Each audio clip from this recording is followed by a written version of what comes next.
Back to back cards, 11 and 2 both times. I've been locked in.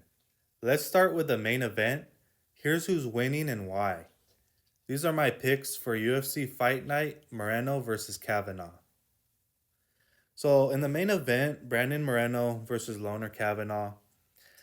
This is a massive step up for Kavanagh. He's still very new to the UFC, and now he's fighting a former champion and current contender in Brandon Moreno. If Kavanagh wins here, it's a huge statement, but I don't think he's ready for this level yet. Moreno has the experience, the composure, and he uses his height and reach very well. At 32 years old, he's still in his prime, and that skill gap matters. I'm taking Brandon Moreno to win by decision. Next, we have Marlon Vera versus David Martinez. Marlon Vera is tough, durable, always in the fight, but he absorbs a lot of damage and tends to start slow. Against someone like David Martinez, who throws with speed and intention, that could be a problem. Martinez is the fresher fighter, and visually, he's going to look like the one pushing the action. I'm taking David Martinez by decision. Next, we have Daniel Zellhuber versus Bobby King Green. Zellhuber is younger, longer, and entering his physical prime at 26. King Green is 39 and has had a long career. He can be tricky, but he's inconsistent at this stage. The youth, height, and reach advantage matter here. I'm taking Zellhuber by decision. Next, we have Edgar Chayares versus Felipe Bunes. Both guys have similar records, but Chayares is 6 years younger and fighting in front of a home crowd. Bunes is 36, and age starts to matter in these spots. I'm leaning Chayares, and I'll say submission, possibly in round 2.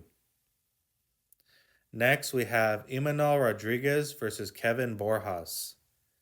Rodriguez looked aggressive and dangerous on the Contender Series. He throws with real intent. Borjas has more experience, but we've seen him hurt before. This feels like a high risk fight, but I'm taking Rodriguez to land the bigger shots. Rodriguez is my pick to win by KO in round 1. Next, we have Santiago Luna versus Angel Pacheco. Luna is only 21, which is impressive, but also a question mark. He looked good in his debut, but he keeps his chin high and can be hit. Pacheco is the more seasoned fighter here.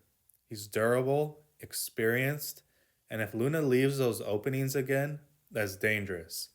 I think Luna's aggression could carry him early, but as the fight goes on, experience takes over. I'm taking Angel Pacheco to win by KO in round 3.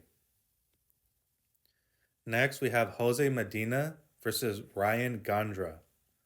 Medina is tough, but he absorbs a lot of damage. Gondra carries serious power and has been finishing fights. Youth, size, and momentum are on Gondra's side. I'm taking Gondra by first round KO. Next, we have Macy Chiasson versus Aylin Perez. Chiasson will have the height and reach advantage, but Perez is relentless with her takedowns and constantly pressures. If Perez can get inside and chain wrestle, this fight is hers. I'm taking Perez by decision. Next, we have Christian Quiones versus Chris Montinho. Montinho absorbs a lot of damage and has struggled in the UFC. Quiones has the physical advantages and should be able to control the pace. I'm taking Quiones by decision. Next, we have Douglas Silva de Andrade versus Javier Reyes. Douglas Silva is 40, but he still carries real power. Every time people doubt him, he shows up and makes it competitive. If he lands clean, this could end early. I'm taking Douglas Silva by first round KO. Next, we have Ernesta Caracate versus Sofia Montenegro. Caracate's fights are often competitive, but her experience gives her the edge here. This feels close on paper, but I trust her to do enough to win the rounds. I'm taking Karakate by decision, although I wouldn't put my house on it because she has four of her wins in the past five fights by split decision. So be careful here. Next, we have Eric Silva versus Francis Marshall.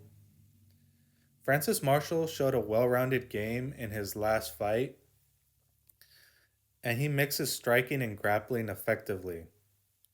So, although you see a loss here against Myron Santos, don't get it twisted. He was definitely robbed in that fight. I would say that he's a type of fighter that competes with structure and control, and I trust him to win this fight by decision. And the first fight of the card, we have Wes Schultz versus Damian Pinas.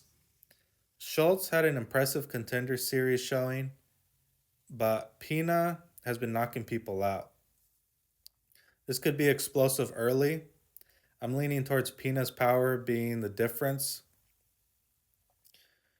but so I'm taking him to win by KO in round one. And if you think that Wes Schultz can avoid the power early and survive and start getting to his wrestling and ground game towards the second or third round, then go ahead and pick Wes Schultz because we haven't seen much of Damian Pina's ground game. Anyway, that's the card. If I go three straight events at 11-2 or better, we're officially on a run. Drop your picks in the comments, like the video, and subscribe.